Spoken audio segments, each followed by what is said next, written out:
In this module, we will talk about the development of the inoculum for industrial fermentation. In our previous module, we talked about the process organism isolation, screening, identification, and improvement. So in the next step, for the industrial fermentation, the main focus is the inoculum, because which we called as the starter organism, we have to add the organism into the medium after proper sterilization process, that have to multiply, that have to mass culture. So in order to reduce the fermentation time and having a better productivity, we have a best suited level of the inoculum. Inoculum, in other words, called as the seed. So inoculum development or the seed development or a seed production is very important in fermentation process.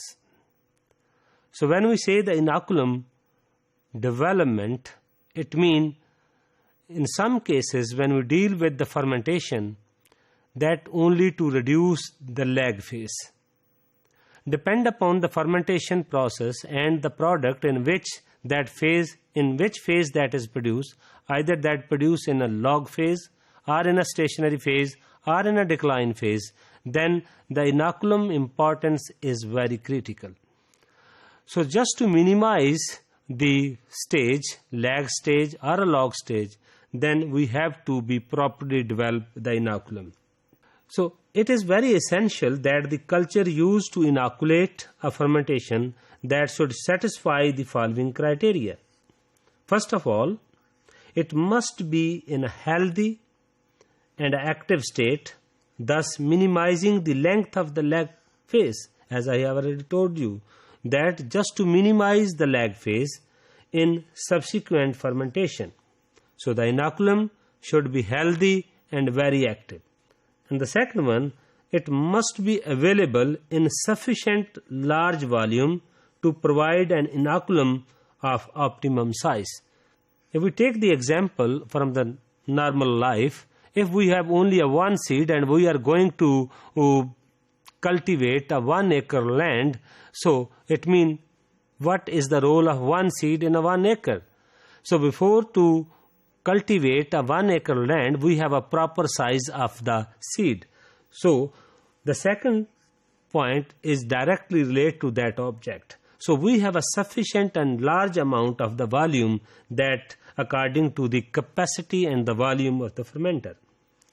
So as concerned the third, it must be in a suitable morphological form. Sometimes if there is a spore inoculum is required, we should produce the spores first.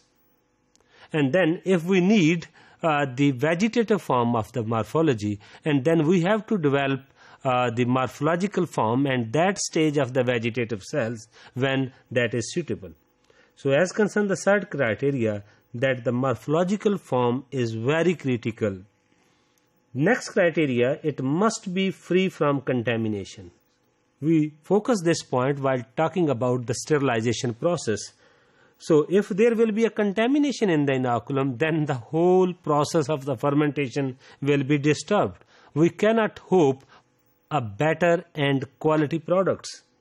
So it should be necessarily that our inoculum should be pure and free from any sort of contamination.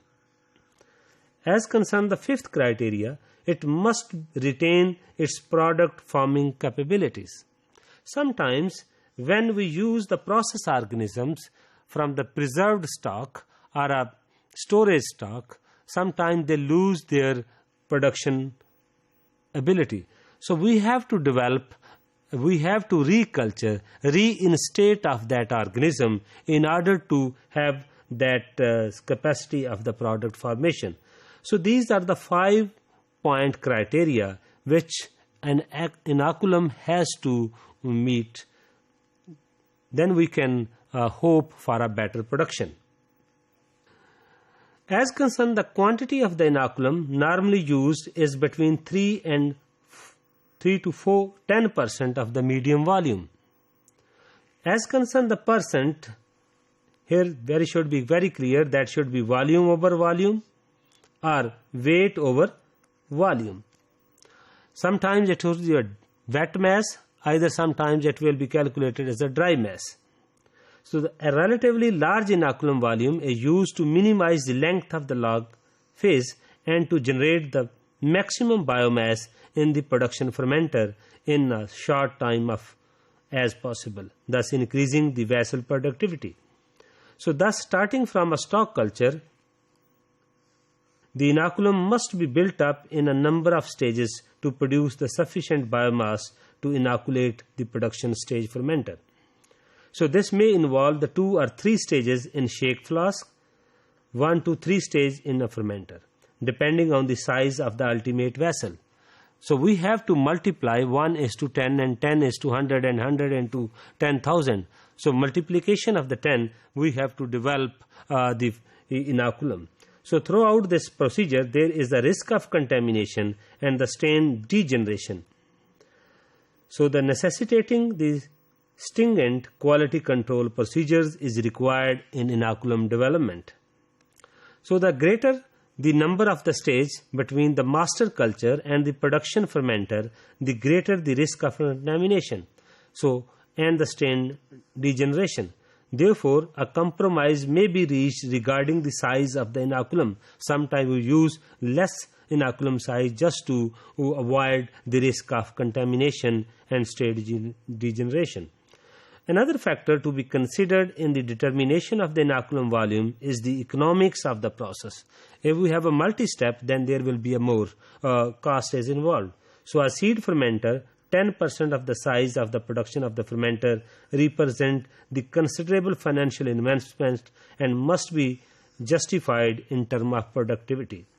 As you know that while we are classify the fermentation process into lab scale, pilot scale and industrial scale, at that time we mentioned that when we talk about the lab scale, only the slant culture or a flask culture is just required for an inoculum. But when we go beyond the pilot scale and we are dealing with the industrial scale, then we have to use the fermenter which we called as seed fermenter just to develop the inoculum. So a large-scale continuous fermentation for the production of biomass would be expected to operate a steady state in excess of 100 days.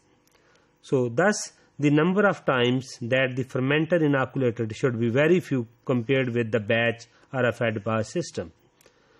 So in such circumstances, it may be more economic to compromise on the size of the inoculum and to tolerate the relatively length period of growth up to maximum biomass than to invest a large seed vessel which would be used on a very few occasions.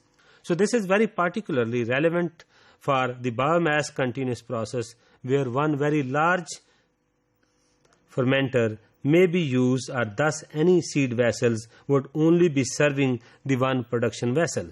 So all the time when we are dealing with the industrial scale fermentation, then the seed fermenter is required just to keep to maintain the requirement of that bigger production vessel or a production fermenter.